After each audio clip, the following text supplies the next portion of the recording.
Hey everyone, in today's video, I'm going to go over the interviews from both NieR Automata version 1.1a's anime box set 1 and 2. Now, this video is going to contain spoilers for the entire anime and the game. I'll also touch on NieR Replicant, Drakengard, as well as NieR Reincarnation. So, if you don't want spoilers from these games, I suggest you leave now. With that, let's jump into it. I'm going to start with box set 1 interviews and the behind the scenes information, which covers episodes 1 through 12. This anime was directed by Ryoji Masuyama, with Yoko Taro handling the series composition. The director had played the NieR games before working on this project, and was already a fan of Yoko Taro's. He starts off his interview talking about the advantages of having the story play out differently in the anime compared to the game. This way, it would make for a good viewing experience for both fans of the game and those who have never played it before. He also talked about the challenge of integrating 3D CGI into the anime, explaining how it takes a real artistic sense to make the conversion. This was one of the most challenging aspects of making the anime. They worked hard to make sure that it felt natural. But he also described how there are limits to recreating the game's calculated light sources and atmosphere in an anime. Still, the staff worked really hard to bring those cutscenes to life in the adaptation. For episode 4's fight scenes, the director worked with Monica to create a soundtrack that matched the footage created when they filmed the storyboard.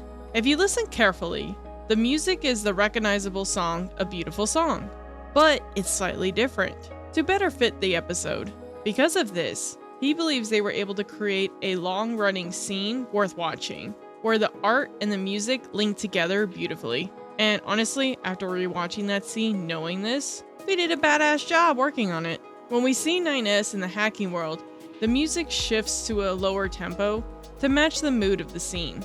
And then it ramps up again when we see 2B fighting Simone. The director also described doing something similar for the final battle in the factory in episode 10.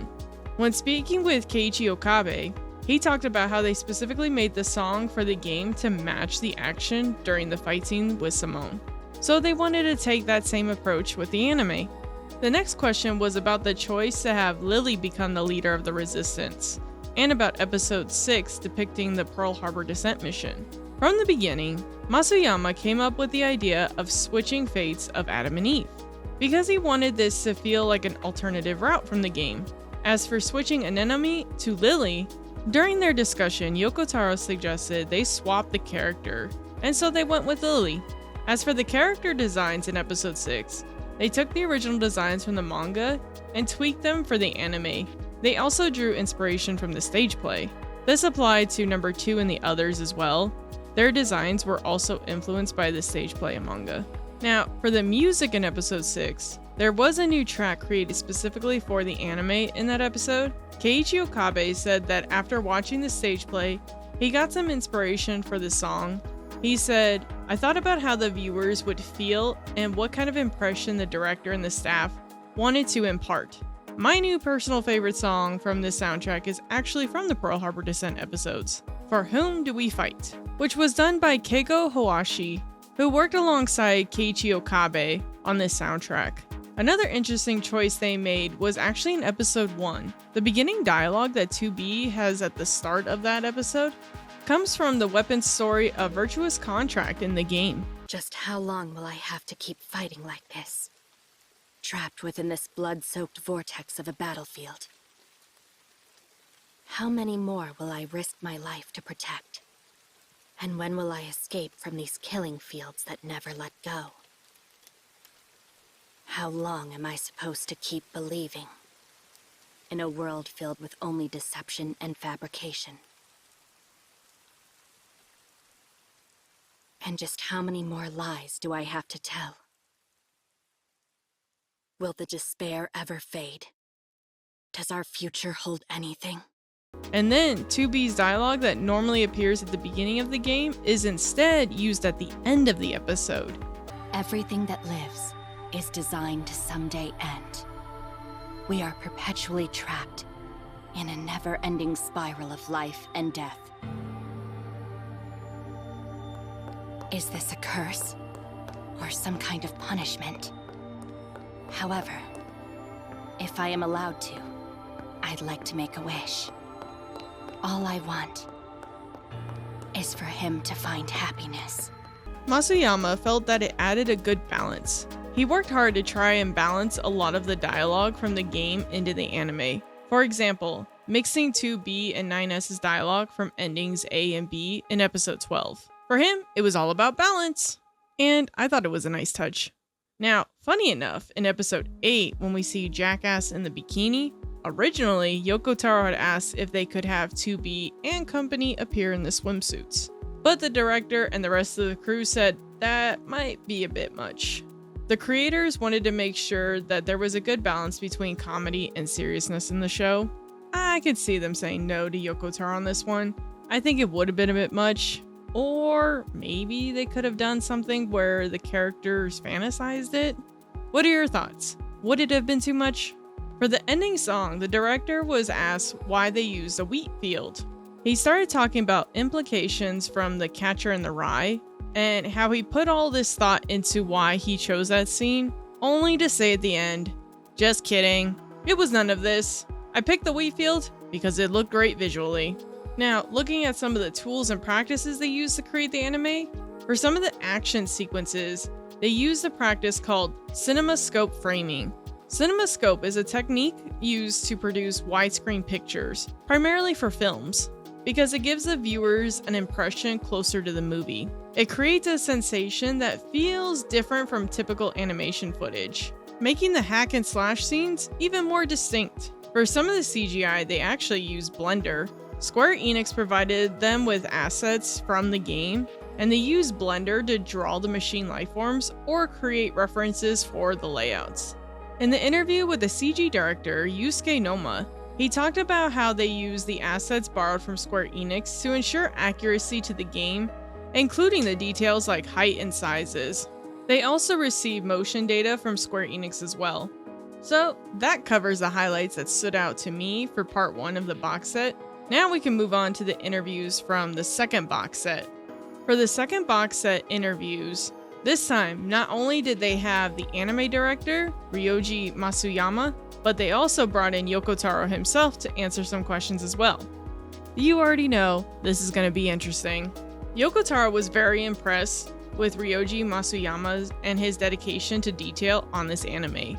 It was Masuyama who found the old tweet that Yui Hinagata posted with the names that Rose gave to number 2 and the others. Yui Hinagata was the original stage play actress who played Rose, and she originally posted this back when stage play Yorha version 1.2 was still running in 2018. These were the names that she thought of for the girls. Reading this interview, it's clear Yoko Taro was the one who pushed Masuyama to change the anime even more.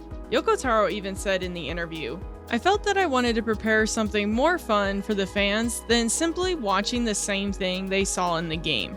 As a creator, I also felt that it wouldn't be interesting to present the game as is. And in the process of tossing out all sorts of ideas, they ended up saying, 'You know, Yoko, you can be part of the series composition too.' And that's how I was given the title." Since Yoko Taro did not want to create an as-is anime, when asked about this approach, he answered, "Games and anime have differing rhythms when it comes to storytelling. Games aren't written like TV anime, which airs every week and has things like hooks, punchlines, and hyping the audience up, which are in mind at the time of writing. In that sense, the difficulty level is set high. I had previously told the producer, Matsumoto, I believe the musical theater Yorha or theatrical Yorha Boys play would be easier to adapt to a visual medium. But I was immediately denied, with the reply, 'No, we're going to do the main Automata story.' I'll admit, it would have been cool to see some of the stage plays turned into an anime adaptation. In a way, we did get a version of the Pearl Harbor Descent, but to make a profit, I think the smartest thing for them to do first was the NieR Automata anime. If they want to make more afterward, they now have a larger audience that would be interested. Now, looking at episode 17, when we see more of the Pearl Harbor Descent mission, Yoko Taro confirmed he was the one who suggested switching the leader of the resistance to Lily. He wanted to make as many changes as possible, wherever it made sense. Yoko Taro even shared this. "I wanted to convey the fact that it was not completely created from the anime side on its own, but it is a part of the build-up of the NieR franchise up until now. Thus, I asked the actors from the stage production to be cast as much as possible. In one of the stage plays for the Pearl Harbor descent, Lily and Daisy were the survivors. Masuyama shared this in the interview. So, I thought that in this anime, it would be more interesting if the weakest character survived and became the leader. And that's why we changed it from an enemy to Lily. From the producer side of working on these episodes, Yoko Taro and Yosuke Saito were very proud of the animation team for bringing the Pearl Harbor descent mission into the anime. In the game, you could only access the story through the terminal and read it. For those who don't have access to the manga or the stage play, they wouldn't really know this story, so it was good to see it come to life in the anime. They continue to talk about how they felt like they were walking on a tightrope the entire time while making changes to the anime. Yoko Taro even shared his reasoning for why they switched Adam and Eve's fate. For those two, I wanted to fortify their relationship that I had drawn out in the game a little bit more in the anime. By changing their positions from the game, I felt that the human nature of each of them would come to surface a lot more. That's why I made that proposal.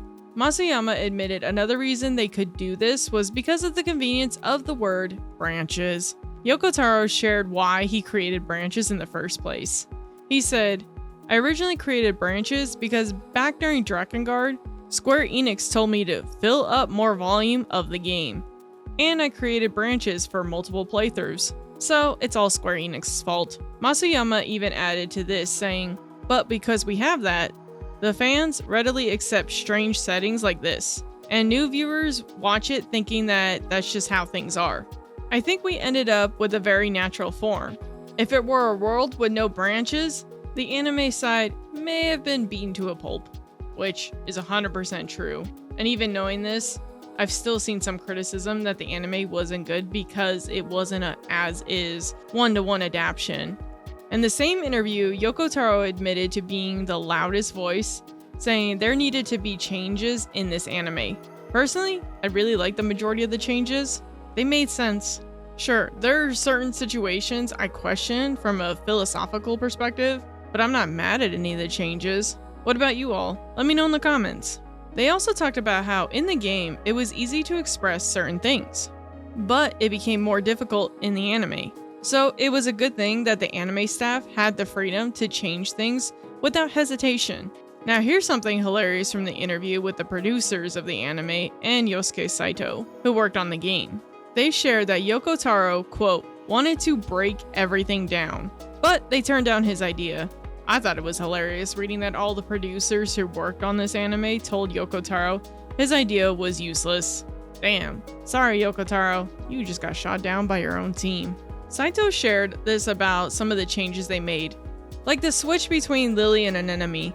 He said this, "By changing parts like that from the original game, we created content that properly respected the original game, but made it enjoyable even for people who have already finished it. At the same time, if people were to touch upon the game after watching the anime, they would be able to enjoy another different story." Watching from the side, I think it ultimately ended up having just the right balance. Looking at A2's relationship with the machines, Yoko Taro shared that this was because Masuyama's kindness was showing through his work. In games, you need to have the player imagine to a certain extent so the characters can become unique to the player. So, we often have scenes that don't emphasize anything and just let it flow. But anime will take those bits and showcase them with facial expressions and acting so it is transmitted to the viewer vividly. The anime has the advantage of adding close-up facial expressions in production. Yoko Taro said, in reverse, stage productions can use the audience's imagination, so that even without scenery, the audience can turn the stage into an ocean. The total volume of cutscenes within a game is set in advance, so if you allot too much time for the dynamic action scenes, you won't have enough time for the subtle facial expressions in certain scenes. The difference in direction really reflects on the media used.